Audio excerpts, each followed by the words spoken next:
Hello,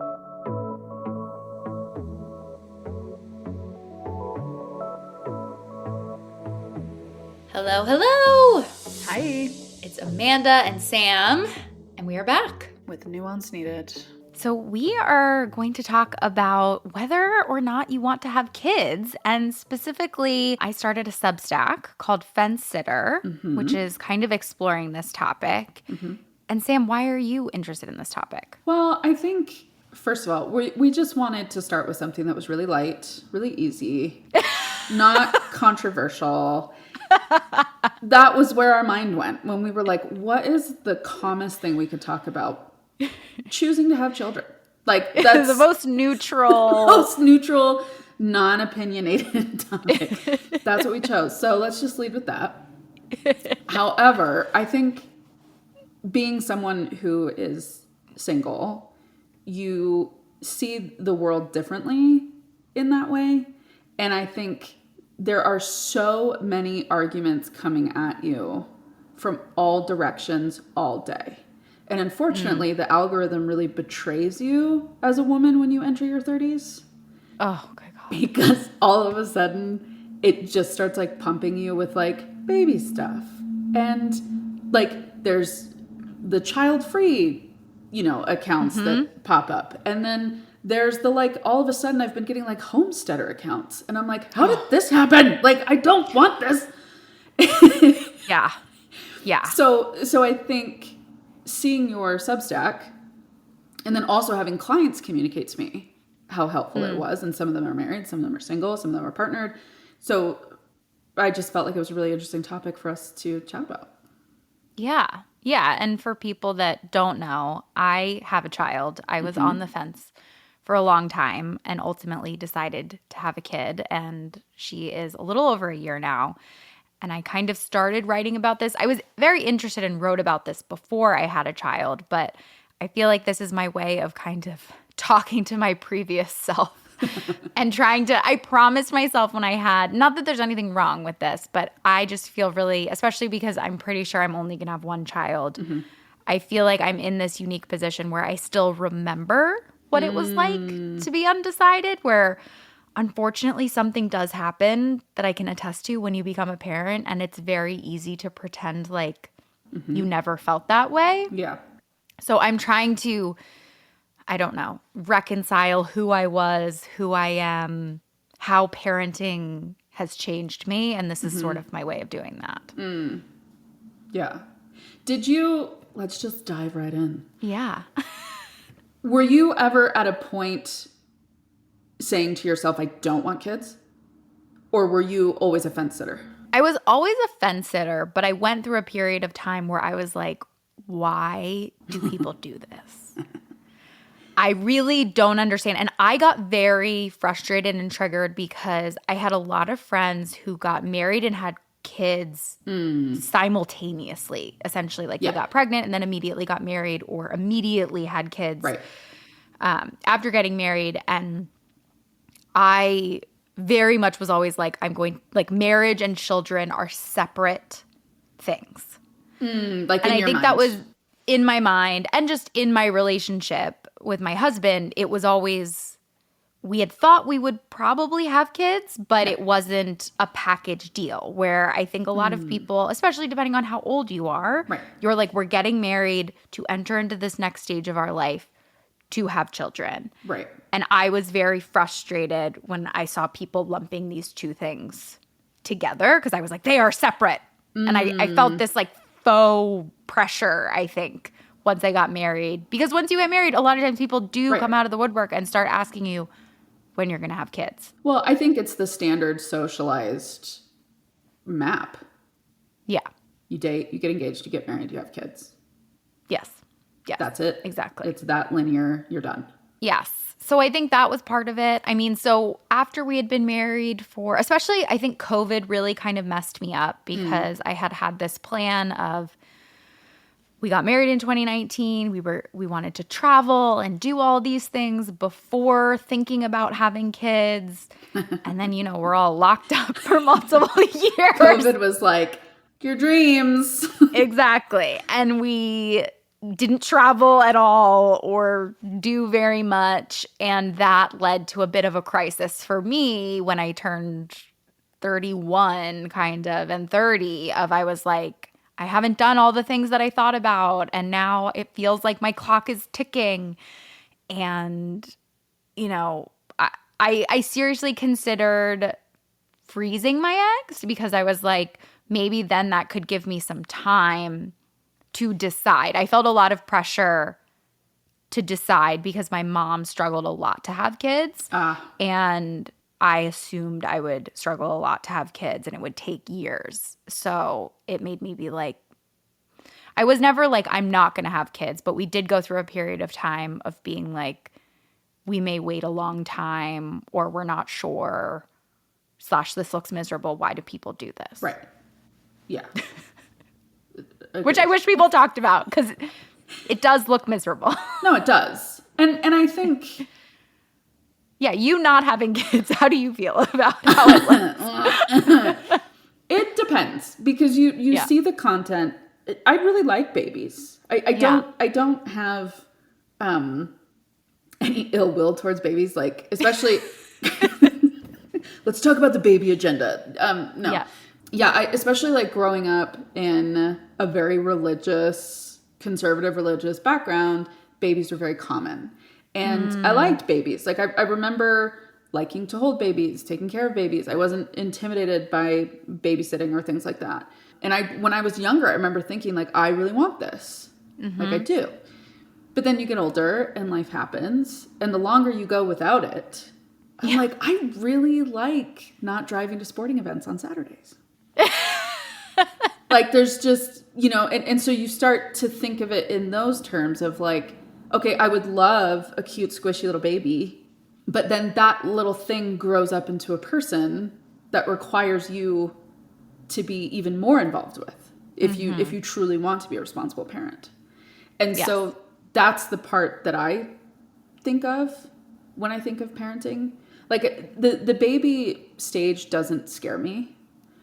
However, what I've realized is that's from my own caregiver trauma of having a brother who is special needs. And to put it very succinctly, he's like a permanent toddler. So he's diapered, will wet the bed, needs to have the bed changed. He has some health issues and he throws up a lot and different things like that. So those elements sometimes I find when people think about the diaper changes and the not sleeping and the, when your baby gets sick and all of that, like that I'm used to in an even bigger body. So when I think of a baby, I'm like, oh, that's easy.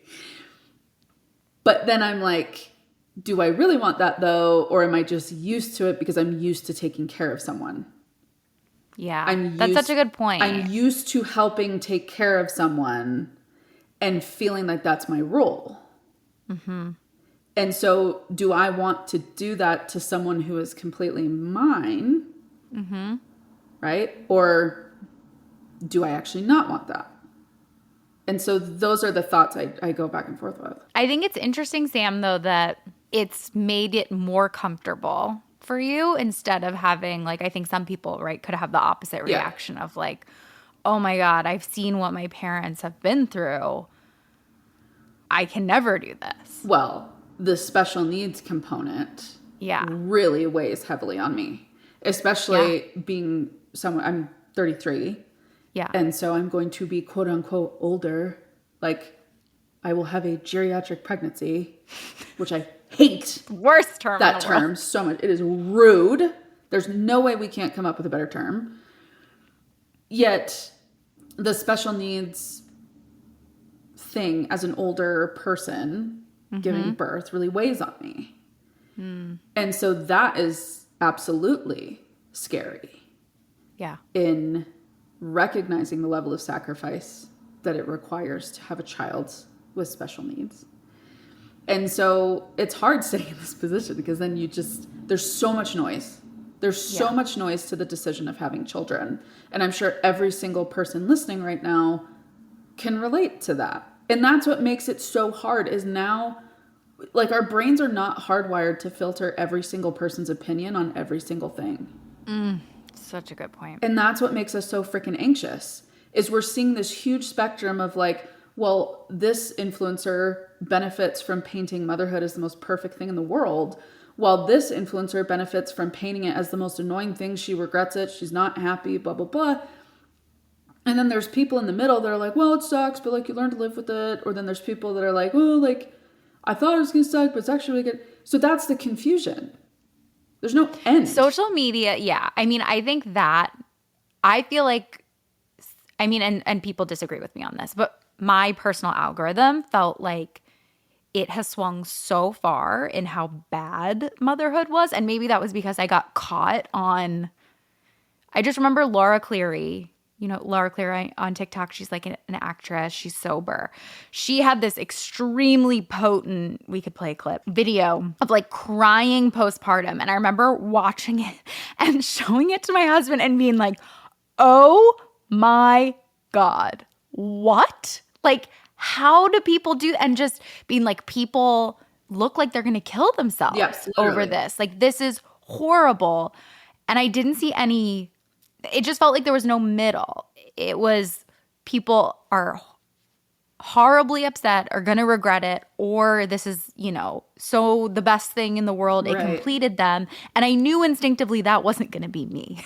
Right. Because I have a career. Yeah. I have not thought about being a mother my whole life in that way. I don't love babies. I was someone who I got on board with having a child. I wanted a child and a person you wanted to raise. You wanted to start with like a 6-year-old. Yeah. Like I wanted to be a parent. Yeah. A baby very much scared me. I haven't been around very many babies. It was very foreign concept to me. But that's, I think, what's hard. But I also get it now as a parent. And that's what's so interesting is I get why people show extremes, because being a parent is inherently ups and downs. It is extreme. It's extreme. Like you literally, I've never experienced such highs and lows, which like sucks. And I hate to scare anyone on the fence. But you literally have moments where you're like, I would die for my child. Right. And then moments where you're just like, I can't do this anymore. And a lot of it I've learned to filter through is like me being overstimulated. Like it's too much. And that helps a lot. But it is inherently extreme. And that's why people share those things. And then the algorithm is extreme, you know, and highlights highs and lows. Right. So it has created this, I'm glad we're being more honest about motherhood, because I think that that was a huge issue that people weren't talking about. And I'm glad I was prepared in that way. I mean, I literally had the experience in postpartum of being like, this wasn't as bad as I thought. Yeah. Which was good. Yeah, I guess that's a win. But it's also things that, you know, like she's been in daycare and has yet to go to an entire week of daycare because she's been sick. We've been sick. And that has been something that I'm like, this is way worse than I thought. So I don't know where that leaves us.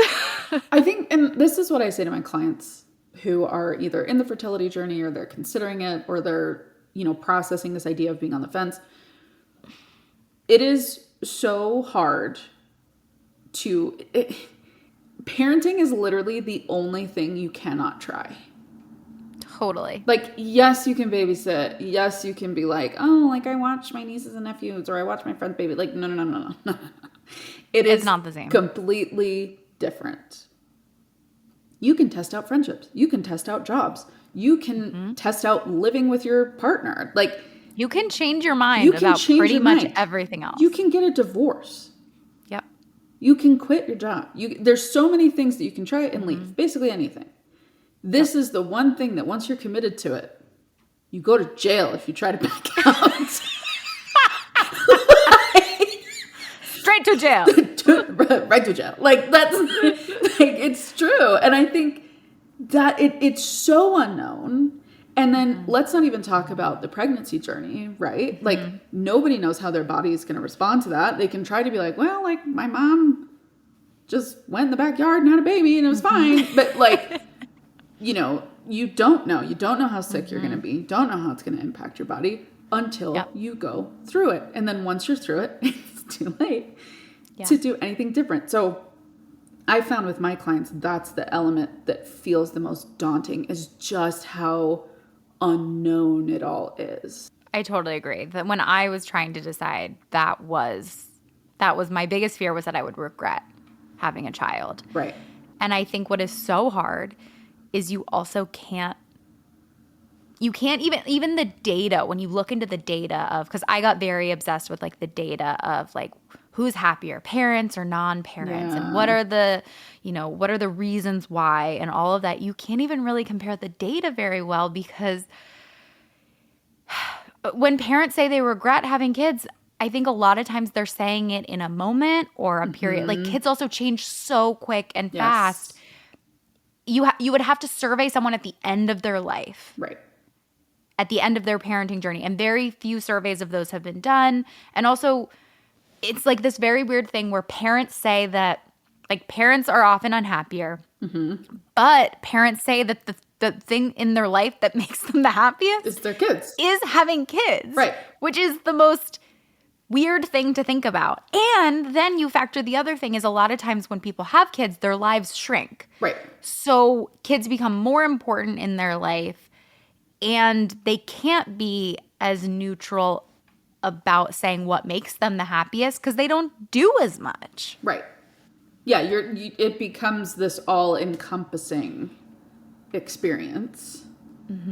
Yet, from my experience, my overwhelming personal experience with motherhood, but more like watching friends, watching family members, watching clients, all of these observations that I've made. I think there's an element that I like to remind people, which is you actually have a lot more control over your experience than you give yourself credit for. You get, if you decide, if the person listening to this is on the fence and they end up deciding, you know what, I do want a baby. This is something I want to do. I want to remind you that you are empowered to approach parenthood the way that is best for you. If that means you completely log out of social media for 9 months, Yeah. and you just live your life and you listen to what your doctor says because you trust your physician or your midwife or your doula or whoever, that's fine. In fact, that's how you're meant to approach it if you want to do it in a way that feels authentic.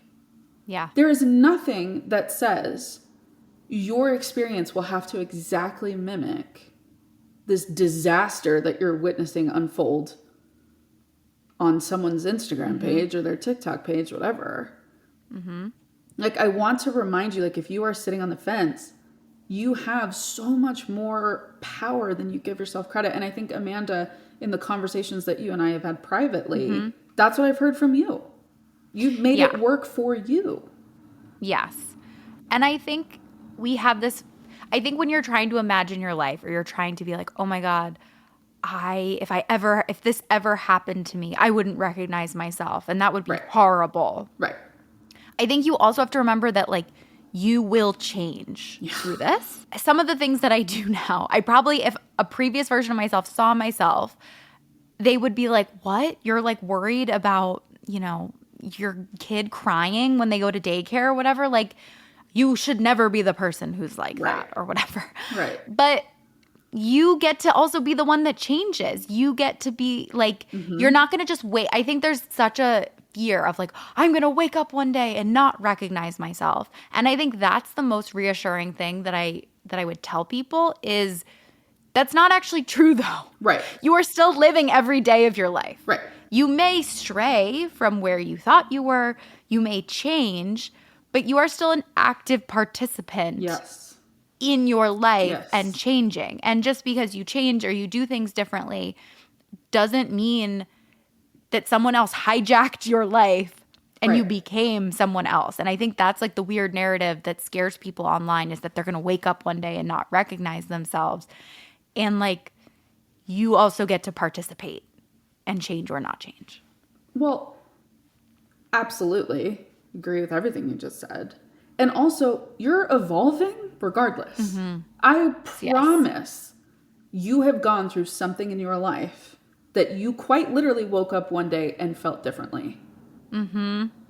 Or knew you could never go back to the exact person you were prior to that thing happening. And that is normal. That is Yeah. the expected experience. And so many, I've worked with clients who feel so overwhelmed by that idea of change.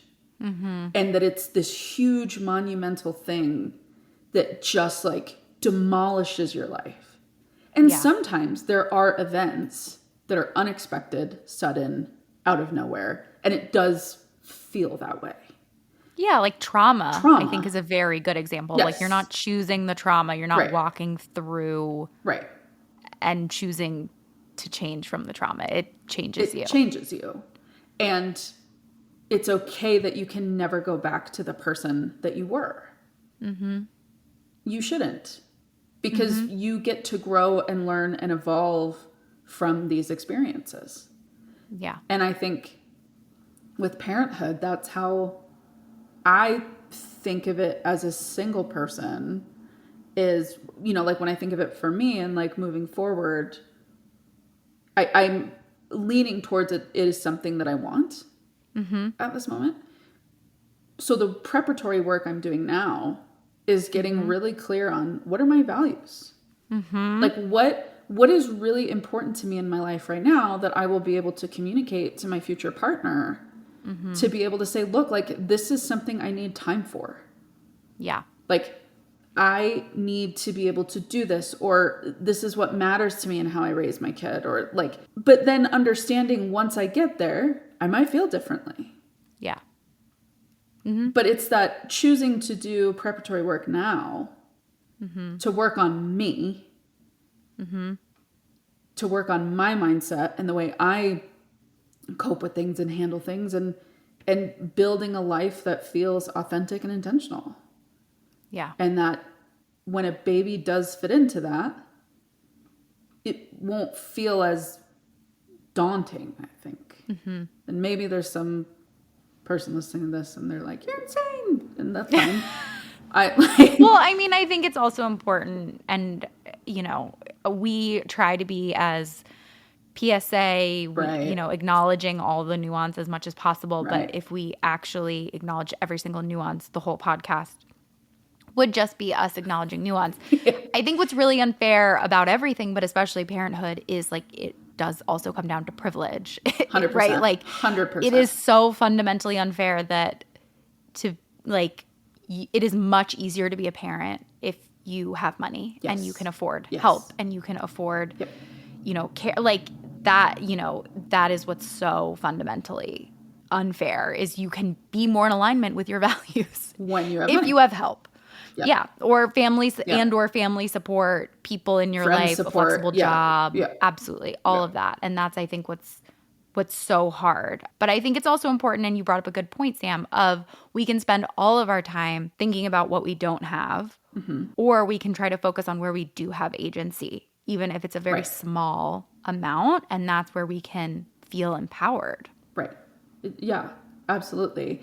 And within our unique situations, everybody's situation is different. Literally every single one of you listening right now are in a different position.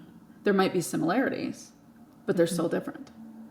And so having that pause and being able to self-reflect of, okay, I acknowledge I've taken in like so much, an oppressive amount of information about parenthood and motherhood and birth and all of these things.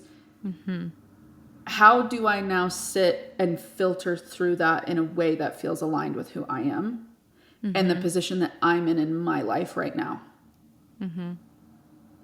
Like it's really like a master class in self-reflection. If you Becoming a parent. Yeah. I think choosing to do that is being willing to lean into the unknown in the most glorious way. And it's really, that is very true. It's really brave. Truly, yeah. It's really brave. It is. And I think that what I really wish someone would have told me, and what I try to remind people of, is because again, back to the whole regret, I think that's one of the biggest things that makes people feel really paralyzed, because we can never live our life with kids, live our life without kids, and then compare. Right. And we can't go back, like we were talking about too. But a lot of people in my experience who regret kids did not spend a lot of time thinking about whether or not to have kids. So I think if you are thinking about it, I'm not saying this to try to like force people to have Right. kids, No. but I also think a lot of what was really important for me to get clear on is what I ultimately got to was I was very afraid to have kids. Yeah. I wanted them, Right. but I was afraid. And I think that's an important distinction too, because sometimes our fence sitting is fear, and we actually do have a desire to have kids, but we're afraid of losing ourselves, of it being the wrong choice, of regretting it, of all of that stuff. And to your point, it is this risk that you just have to bet on and take and trust that it'll work out or you'll figure it out. Right. You will make it work. I would love to share with you about my practice, Therapy for Women Center. We are based in Philadelphia and we have therapists located in 43 states across the country, so we probably can help you. If you're interested in learning more, visit our website at therapyforwomencenter.com. I think for anybody listening, I think if you choose to not have kids, go you. I think that is an incredibly authentic, powerful choice. Yeah. And I will never question a woman who tells me I don't want to have kids. I'm going to be like, high five. You go, girl. And I think if you are leaning towards having children, I really want you to take a moment in practicing having trust in yourself that because you have thought of this so much, because you have waited out so much, and you've come to the decision that you are going to do this, you're going to lean into this, you are going to do so much better than you give yourself credit for. I truly believe that. And I've seen that with my clients. I've seen that with my friends. Because you're doing this now because it is something that you genuinely deeply care about. Even though you're terrified, even though there's so much unknown, even though you don't get a manual when you come home from the hospital, you have decided this is something you want to figure out. And you don't have to learn everything now. Right. Like, I think that's a huge thing too, is you don't have to decide, I'm going to have kids and then know how to parent a toddler. Yeah. Like, that is the thing about having kids is it's the worst and the best thing about having kids, in my opinion, is that as soon as you learn how to do the thing, right? Like you learn how to take care of a newborn and then the newborn becomes a baby. Then you learn how to take care of the baby. And then the baby, becomes a toddler. Yeah. And then you learn how to that's what I think is magical because they're changing all the time and you get to see them grow. And it means most stages don't last too long. No. Which is good if the stage is hard, but it also sucks if the stage is wonderful and fun. You literally will grieve for previous stages, which is wild.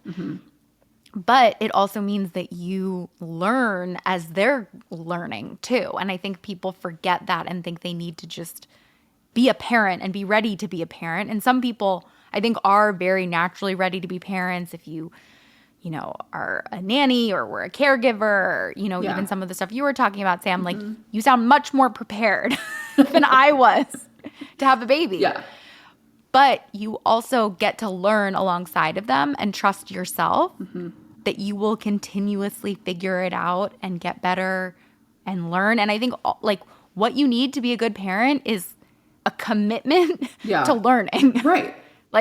That's about it. And it's hilarious because that is what previous generations, the one thing they didn't have, right? They wouldn't say they were wrong. They wouldn't learn. They were not humble. They're still not learning, right? Yeah. That's why we have job security. So I love the way you put that because it's so unfair, the level of pressure that we as women put on ourselves. That if I'm going to do something, I have to know I'm going to be able to do it. What's the word? Perfectly. Yeah. It's this insane pressure that we have of well, there might be bad days. And there might be days I don't like my kid. Yeah, exactly. There absolutely will be. And full disclosure, I was on the plane yesterday and there was this, it was a disaster. We were on the tarmac for 3 hours and I was getting uncomfortable being by myself. And there was this poor family in the back with this baby that was frankly doing the thing we all wish we could do, which was cry and scream. And that's why sometimes I actually have more empathy with babies, because I'm like, I mean, in fairness, same. Like, when things don't go my way, I too want to scream and cry. Mm-hmm. I just now have a fully developed frontal lobe, unfortunately, and I have to respond as such. So I think the family just was like rolling with it. Like That's amazing. They were I have not learned that yet. They were just walking up and down the aisle. And I think to not be afraid to take up space.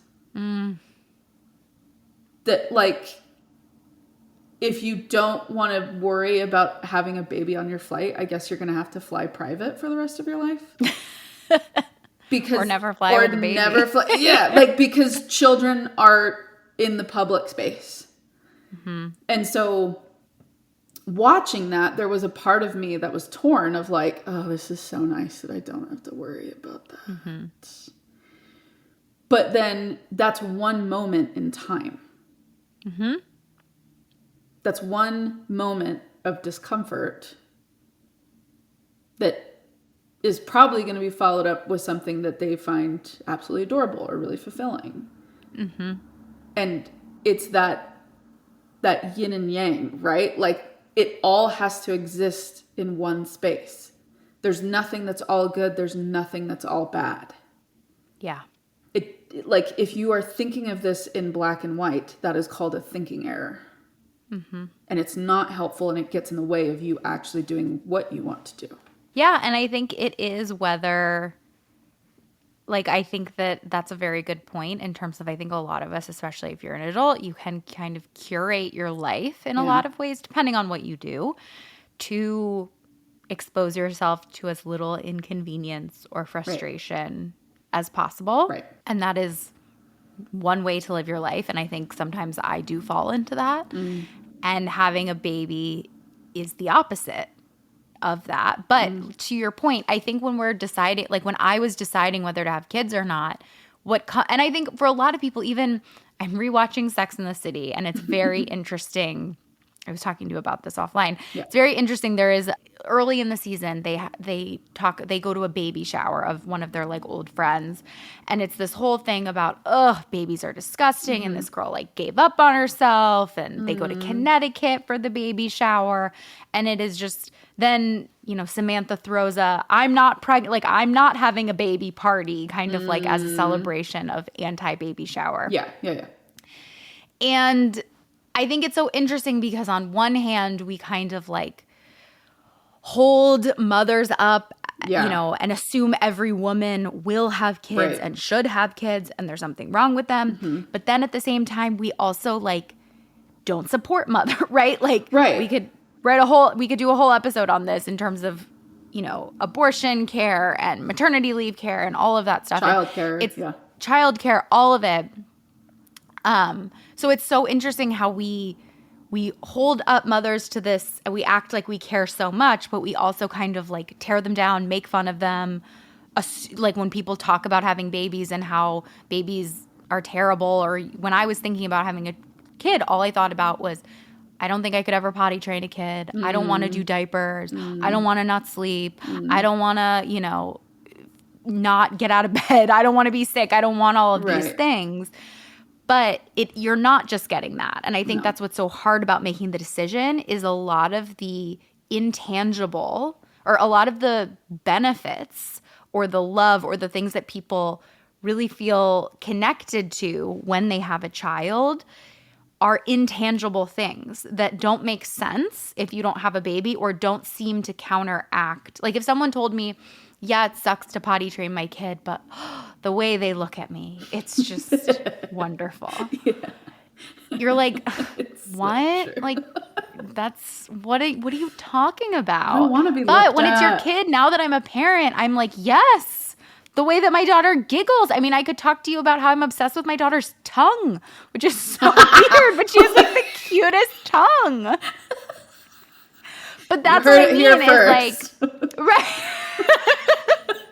But that's what I mean is like, you can't be like, I know changing diapers sucks, but my daughter's tongue, man. Like, it's amazing. It just doesn't make sense. And that's what's so hard, I think, to understand or explain to people that don't have kids or are deciding about it. Yeah.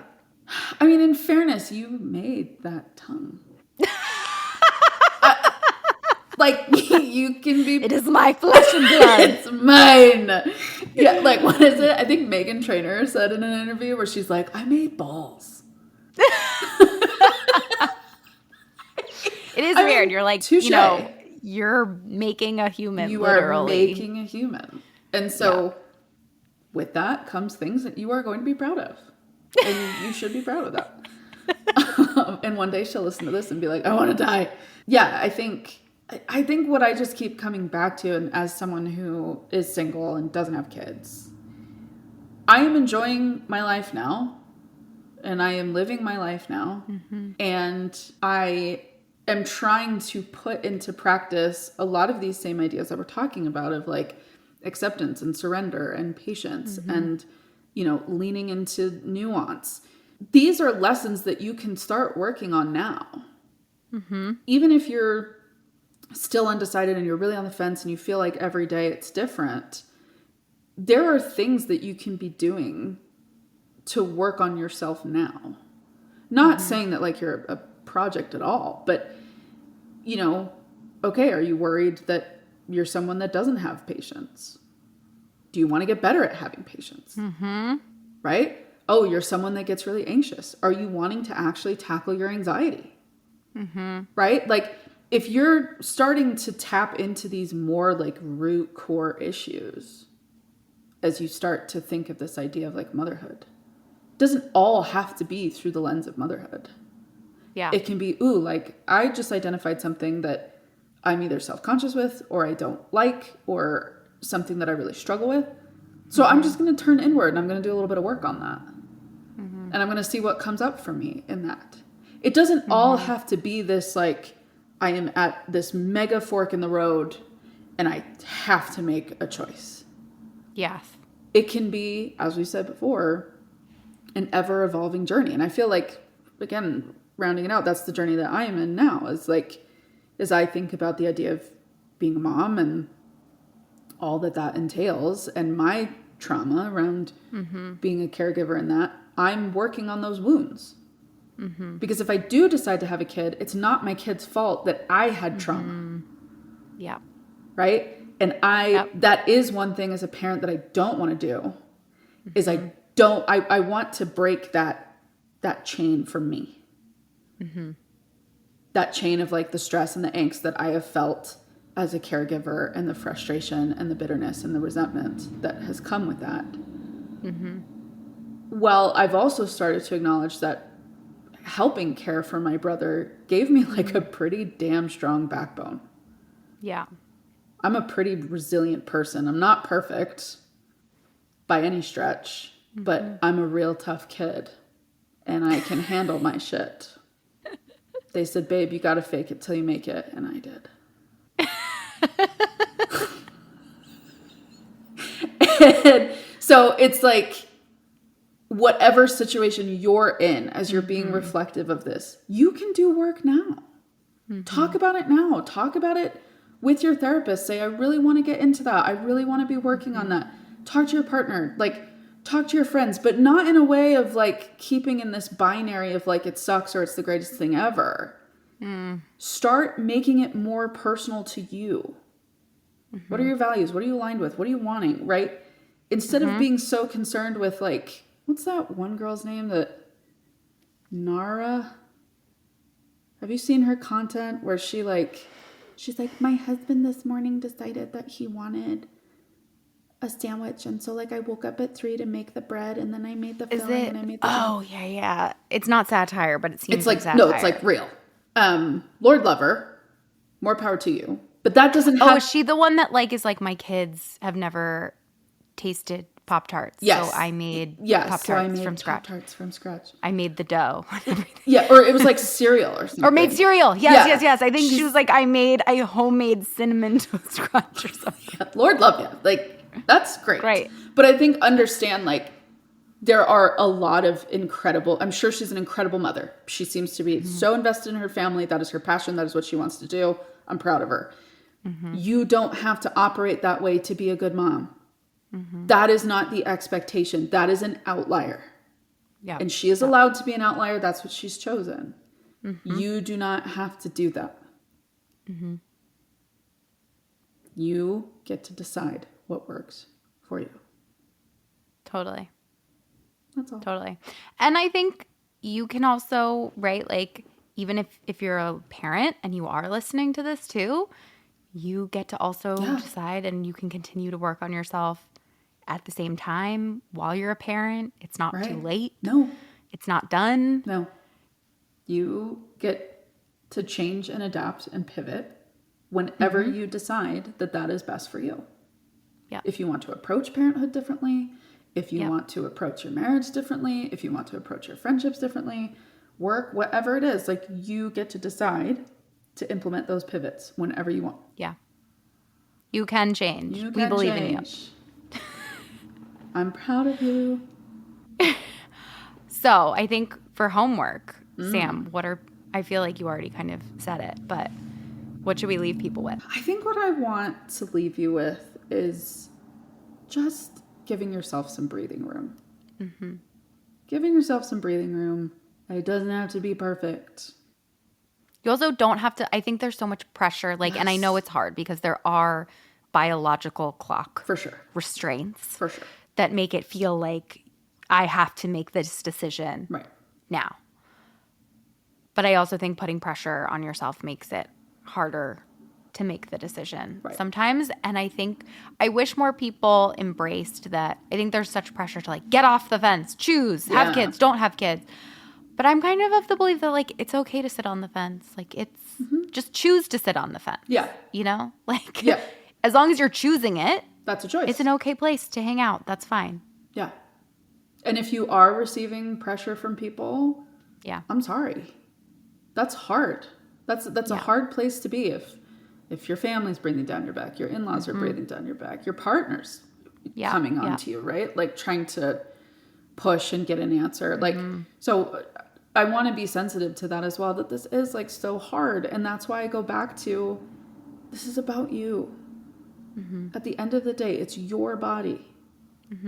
This is your body, values, your values, your life. Just what I want to close with is genuinely, and I say this to my clients, and I absolutely mean it, and I'm saying this to you, if you're listening, I am proud of you for being here. This is a vulnerable topic to sit and chat about and listen to two people chat about, and the feelings that come up and all of that. And give yourself credit. You are doing much better than you think you are. Absolutely. Thanks so much for listening, everyone. Yeah. And we'll be back next week with more. Bye.